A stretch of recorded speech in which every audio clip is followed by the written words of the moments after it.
एक जमाने की बात है, एक खूबसूरत शहर में एक अमीर ताजिर रहता था जिसका नाम अरहान था।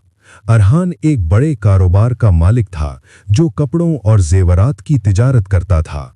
इसकी बीवी का नाम ज़ैना था जो एक खूबसूरत और मगरूर खातून थीं। इनकी एक बेटी थी जिसका नाम ऐशाल था जो शादी की उम्र को पहुंच चुकी थी। अरहान का एक बेटा भी था, रैयान, जो बाप के कारोबार में हाथ बटाता था, लेकिन वो भी बाप की दौलत की वजह से मगरूर था। अरहान की फैमिली शहर की सबसे अमीर फैमिलियों में से एक थी और उनका घर एक अजीमुशान महल की तरह था जहां हर तरह की आसाइशें मौजूद थीं। दूसरी तरफ शहर के एक गरीब मोहल्ले में एक मजदूर फैमिली रहती थी। बाप का नाम फरहान था जो एक सादा और ईमानदार आदमी था। वो अरहान के कारोबार में काम करता था, कपड़े सिलाई करता और दुकान की सफाई करता। इसकी बीवी का नाम नौरीन था जो घर में सिलाई का काम करके घर चलाने में मदद करती थी। इनकी एक बेटी थी, आयजा, जो जवान और खूबसूरत थी। फरहान की फैमिली बहुत गरीब थी, लेकिन वो खुश और एक दूसरे से मोहब्बत करने वाले थे। वो एक छोटे से घर में रहते थे जहां बारिश में छत टपकती थी और सर्दियों में ठंड से बचने के लिए कंबल भी कम पड़ते थे। एक दिन अरहान ने अपनी बेटी ईशाल की शादी का ऐलान किया। दुल्हे का नाम साद था जो एक और अमीर ताजिर कामरान का बेटा था। कामरान की बीवी का नाम लैला था जो ज़ैना की तरह मगरूर थीं।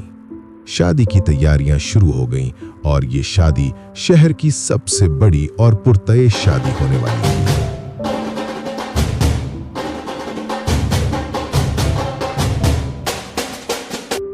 अरहान ने फैसला किया कि शादी के फंक्शन एक हफ्ते तक चलेंगे ताकि सबको उसकी दौलत की चमक दिखाई जा सके। पहला फंक्शन था मंगनी का। अरहान के घर में एक बड़ी पार्टी का एहतमाम किया गया। घर को फूलों और लाइट्स से सजाया गया। मेहमानों में शहर के अमीर लोग आए।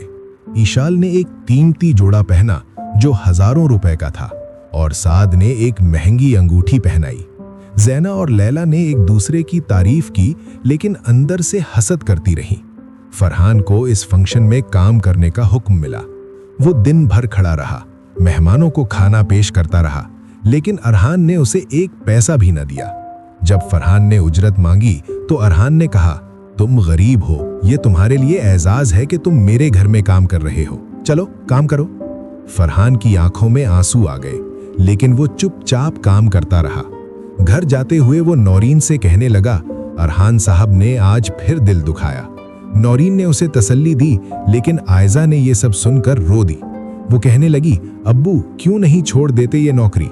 लेकिन फरहान ने कहा, बेटी गुर्बत में सब्र करना पड़ता है, अल्लाह देख रहा है। अगला फंक्शन था मेहंदी का। ये फंक्शन इशाल के घर में हुआ। लड़कियां मेहंदी लगाने आईं, गाने बजाने का प्रोग्राम था। इशाल की हाथों पर खूबसूरत मेहंदी लगाई गई जो एक मशहूर आर्टिस्ट ने बनाई। जीना ने फरहान को बुलाया और कहा, तुम अपनी बेटी आयजा को लाओ, वो यहाँ सफाई करे और मेहंदी की प्लेटें उठाए। फरहान ने आयजा को लाया। आयजा ने दिन भर काम किया, लेकिन जब मेहंदी की तकरीब खत्म हुई तो जीना ने आयजा को देखकर कहा, यह गरीब लड़की यहाँ क्या कर रही है? इसकी मेहंदी लगाने की औकात नहीं। आयजा के दिल पर यह बात तीर की तरह लगी। वो रोती हुई घर आई और माँ से लिपट कर रोने लगी। नौरीन ने उसे चुप कराया, लेकिन फरहान की आंखें भी नम हो गईं। इसी रात अरहान ने फरहान से कहा, तुम्हारी उजरत से कुछ पैसे काटूंगा क्योंकि तुमने देर की। ये सुनकर फरहान रो पड़ा क्योंकि वो पैसे उसकी फैमिली के लिए बहुत ज़रूरी थे।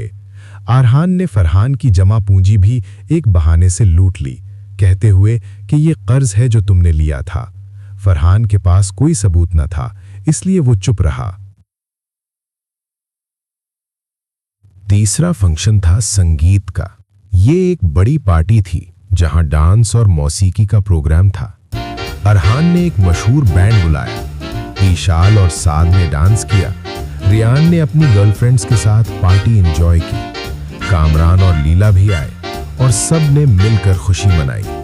लेकिन पीछे फरहान और उसकी फैमिली काम कर रही थी। फरहान ने दिन भर लाइट्स और साउंड चेक किया।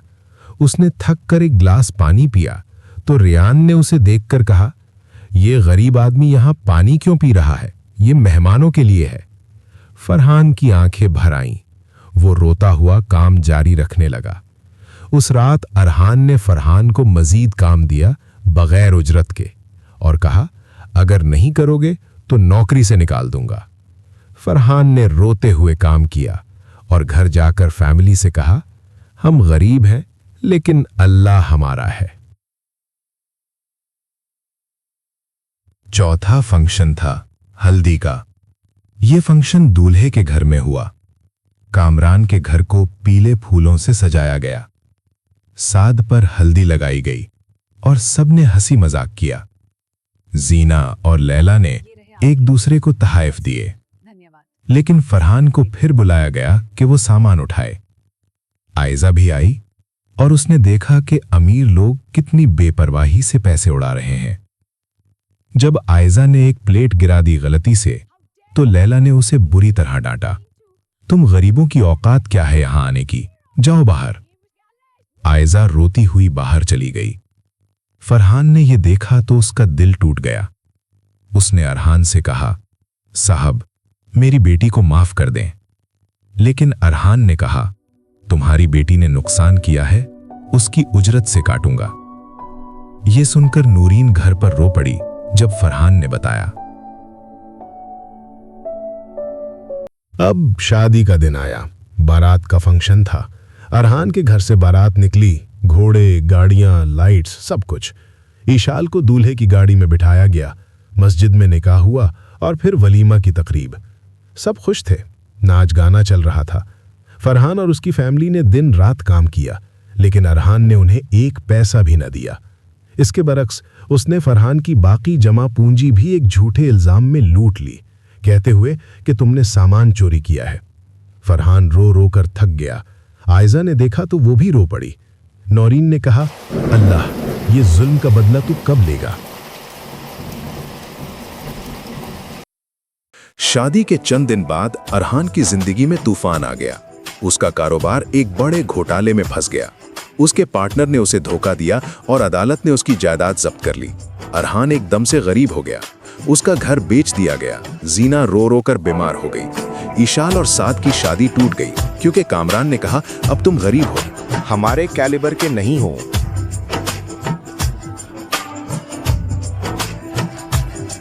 रैयान भी दोस्तों से अलग हो गया क्योंकि वो दौलत के बगैर कुछ न था। अरहान मुंह के बल गिरा। वो रोता फिरता था, मैंने क्या किया? जीना ने रोते हुए कहा, हमने गरीबों का दिल दुखाया, अल्लाह ने सजा दी। एक दिन अरहान फरहान के घर पहुंचा, रोता हुआ। फरहान ने देखा तो उसे गले लगा लिया। साहब, आप यहाँ? अरहान ने कहा, फरहान, मैंने तुम्हें लूटा, दिल दुखाया, क्या मुझे माफ कर दोगे? फरहान ने कहा, मैंने तो माफ कर दिया, अल्लाह भी माफ करे। फरहान की फैमिली ने अरहान की मदद की।